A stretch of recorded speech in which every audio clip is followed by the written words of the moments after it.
and welcome back to Blue Light Together. I'm Taylor, and today we are joined by Steve Whittle, founder of Tough to Talk, a positive action male suicide charity which aims to break the silence surrounding men's mental health. In this episode, Steve, who is ex-forces, talks about his life before the charity, and he opens up about his own struggles with depression and complex PTSD. He discusses why he decided to set up Tough to Talk, what makes it so different to other suicide prevention charities, and how they're going about achieving their amazing vision. So without further ado, let's talk about it. Hey everyone, my name is Steve and I'm the founder of Tough to Talk. And what was my life like before Tough to Talk? Well, I guess it was a facade. I wore a great mask. So on the outside, I was very confident. I was probably somebody who you consider to go to if you had any problems and issues. I spent many years in the armed forces, and then I have had two careers since then. So in health and fitness and in marketing, and now I founded the charity. But what people don't see behind this overconfidence sometimes is that I had 35 years of suffering with depression. I got diagnosed a few years ago with complex PTSD, and I had ADD, which meant that I was struggled to do certain tasks in certain time frames, and it used to embarrass me. I used to hide it. And on top of that, I've made an attempt on my life 3 times. I've tried to die by suicide 3 times, and it's on the last occasion that I decided enough was enough, and I started to look into the male suicide crisis. The numbers were shocking, and so that's why we started Tough to Talk, the UK's first positive action male suicide charity. Thank you so much for sharing that. So how would you describe Tough to Talk to someone who has absolutely no idea what you're talking about? Oh wow, that's really good. That's a really great question. How do I describe Tough to Talk? If someone was just asking me, well, I guess if I was trying to sound like a be all and end all, I'd be saying, well, it's the UK's first charity focusing purely on reducing male suicide, but ultimately we've got one goal: reduce male suicide. And our vision is to do that by partnering up with male-centric spaces to be able to get the message through to men, the right message, the right tone of voice, to help them understand that actually the best thing they can do, the most masculine thing they can do, is demonstrate some vulnerability by taking care of their own mental health and physical health and their own crisis, and then be able to take care of other people. Very That sounded powerful. very waffly. No, not at all. So of course there's a lot of amazing suicide charities and organizations out there. What makes Tough to Talk different from those ones? Brilliant. Yeah, great question. What makes us different to other charities? Well, first and foremost, we're the only charity that focuses purely on the male suicide crisis. We know that all suicide is bad. We believe that, we're egalitarian. But of the around 16 suicides that we have a day in the UK, 12 of those are men.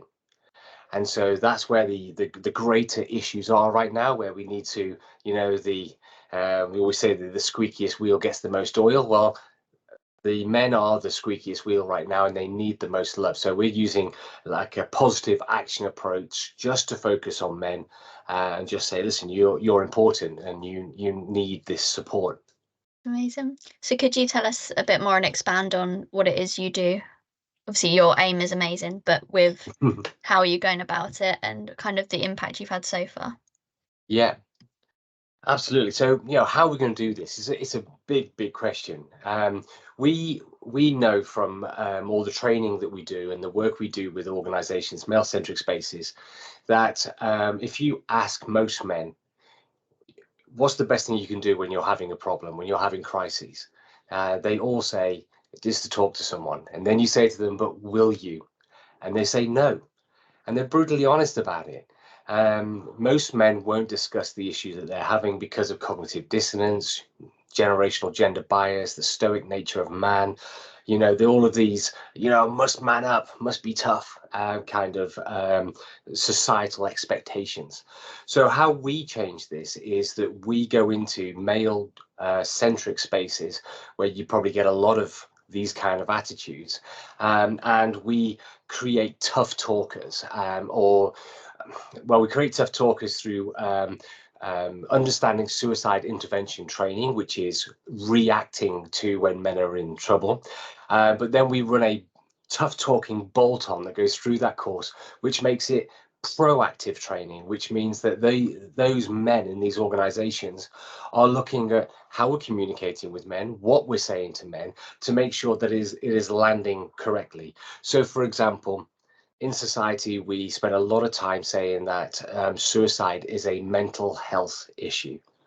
And so when we say to men, listen, we need to speak to an EAP, speak to a therapist, and so on, often men are not having a mental health problem. They're having an ex-wife problem, a gambling problem, a debt problem, which will ultimately result in a mental health problem. But when we need to tackle these issues with these men to stop them from getting to a place where suicide is an option for them, we need to be talking about the right things in the right way in the right time to these men. And that's where we support organizations in being able to understand how to communicate better with men. So lots of education, lots of content, and lots of support for organizations in male-centric spaces is where we're aiming most of our focus. But go to our website, you'll see all of our content, our books, our journals, our everything that we're trying to do. That's incredible. And I think it's something that will really resonate with a lot of male blue light workers and volunteers and the work that they do as well and how that impacts them. Oh Um, yeah.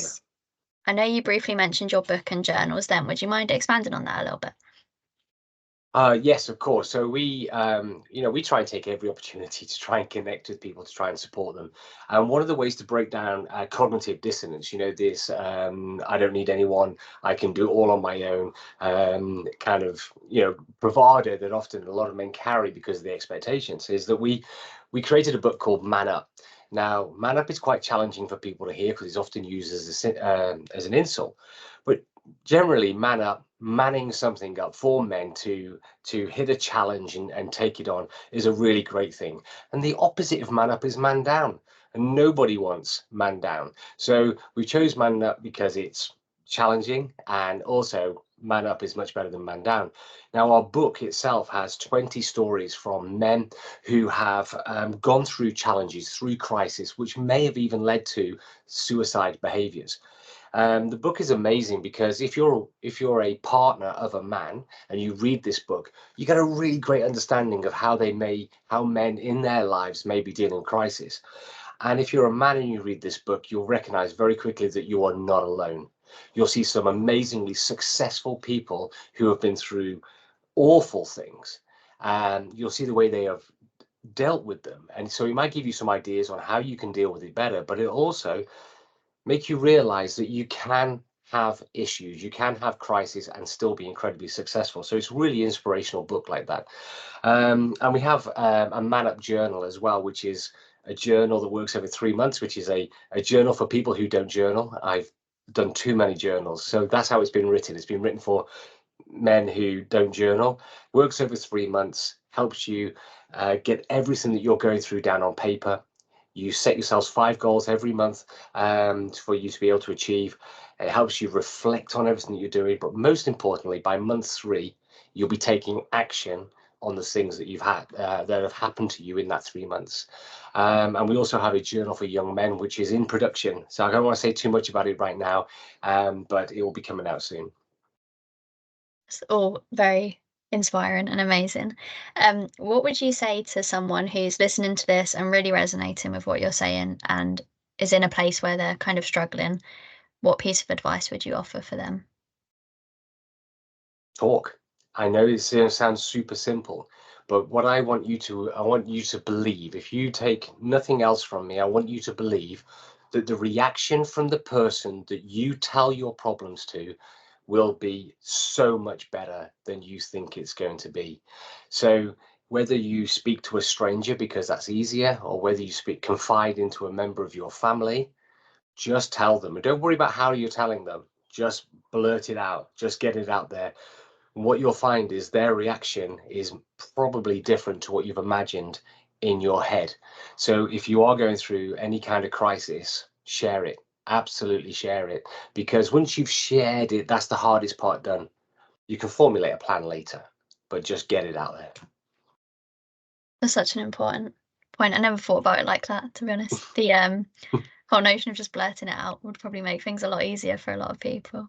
Yeah, absolutely. It's often the reaction that we worry about the most. How will they react to to what I'm saying? How will they feel about me? Or, well, who cares? Just get it out. You'll be so surprised by how people react to you.